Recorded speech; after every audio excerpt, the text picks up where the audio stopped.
Hi, let's walk through the latest Dev Diary together. Wait, why is it called Dev Diaries if there's no Devin? What's up with that? Dang, Margaret, does Devin know you're getting all up in his stuff and posting it to YouTube? Because if you were my sister, I'd be mad. My name's Carson Steele. I am a senior weapons artist here at Intrepid Studios.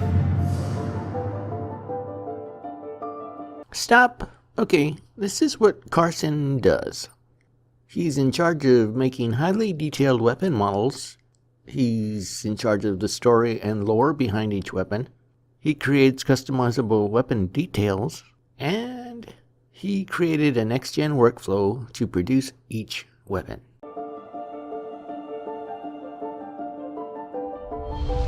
My job as a weapons artist is to make all of the weapons that you see in the game. And it's as simple as that. The process of modeling a weapon usually begins in a program called ZBrush, and that means I'll be sculpting what's called a high poly model, and that includes all of the little details that make a weapon special. And then from there I have to actually make a low poly model, which is what ends up in game. And I use a whole lot of different software during that process. So ZBrush, Maya, Substance Painter, Marmoset Toolbag. Each one of those does a different step of the process, and the tools are just getting absurdly good now, so it's actually very fun. My favorite part of making weapons for the game is definitely sculpting the high poly models in ZBrush, because it feels a lot less constrained. It feels more creative and artistic than a lot of the other actually very technical parts of making art for games is. So ZBrush kind of just feels like doing traditional art, which can be liberating. So weapons are a really nice compartmentalized piece of art that kind of different from a lot of the other aspects of art that goes into games. You can actually, in a matter of a week or 2 weeks or 3 weeks or whatever, start and finish and just have as an artist, it gives you a really great sense of accomplishment. In Ashes of Creation, we want you to notice when your weapon is heroic, when your weapon stands out from other players. We want you to be able to attain unique materials like gold and platinums and adamantine and mithril, and we want you to be able to see that on your weapon. Stop. Does Steven watch my show? Because a couple of shows ago, I had a video called Let's Learn Metals, where I speculated that we would be using real-world metals and fantasy metals. So now that's confirmed. We have real-world metals like platinum and gold, and mythical metals like adamantine and mithril. Adamantine is not adamantium. Adamantium is what Wolverine's claws are made out of. Adamantine, I had to look up on Wikipedia, and I found out some interesting stuff about it. Did you guys watch that Star Trek movie where they were talking about transparent aluminum? Well, that's a real thing, and it's called corundum. Mr. Scott didn't invent it.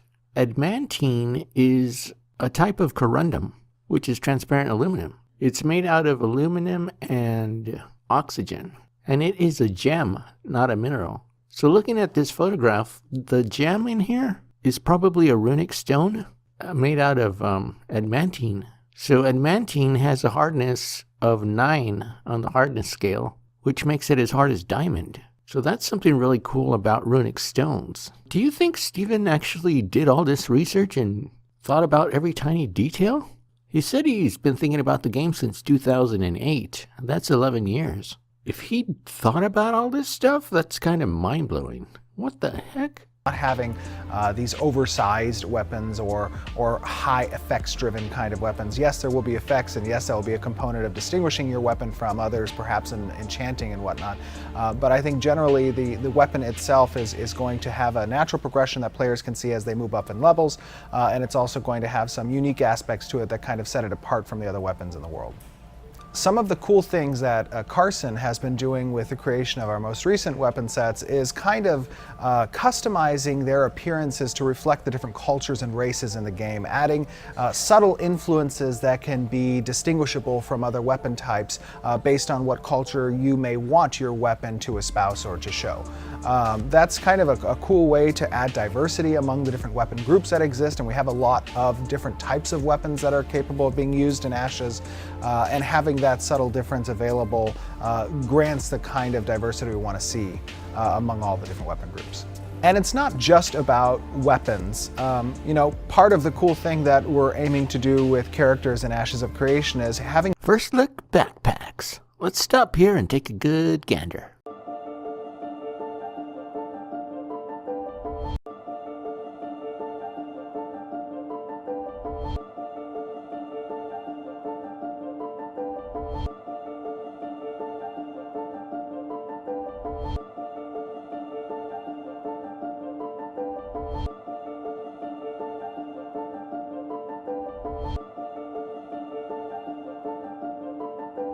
different types of components that a character might use in their day-to-day activities represented on the character, not just in the character sheet. Actually, the weapon that I'm working on right now is a really cool staff that has a lot of both asymmetry and symmetry, but it just works in a way that I think is perfectly balanced, and it actually has a style slightly different from a lot of the other weapons I've been working on. And actually, the moment that I finished the sculpt, I sent an image over to the concept artist because I was like, man, this has got to be one of the coolest things that I've done so far. And of course, he gets a lot of credit for that too. I would love to tell the players that I just can't wait to see all of the clips you guys post of the glorious weaponry that you get to use in Ashes of Creation.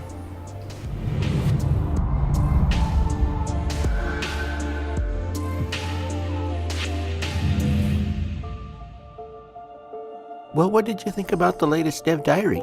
I loved it. Thanks for watching.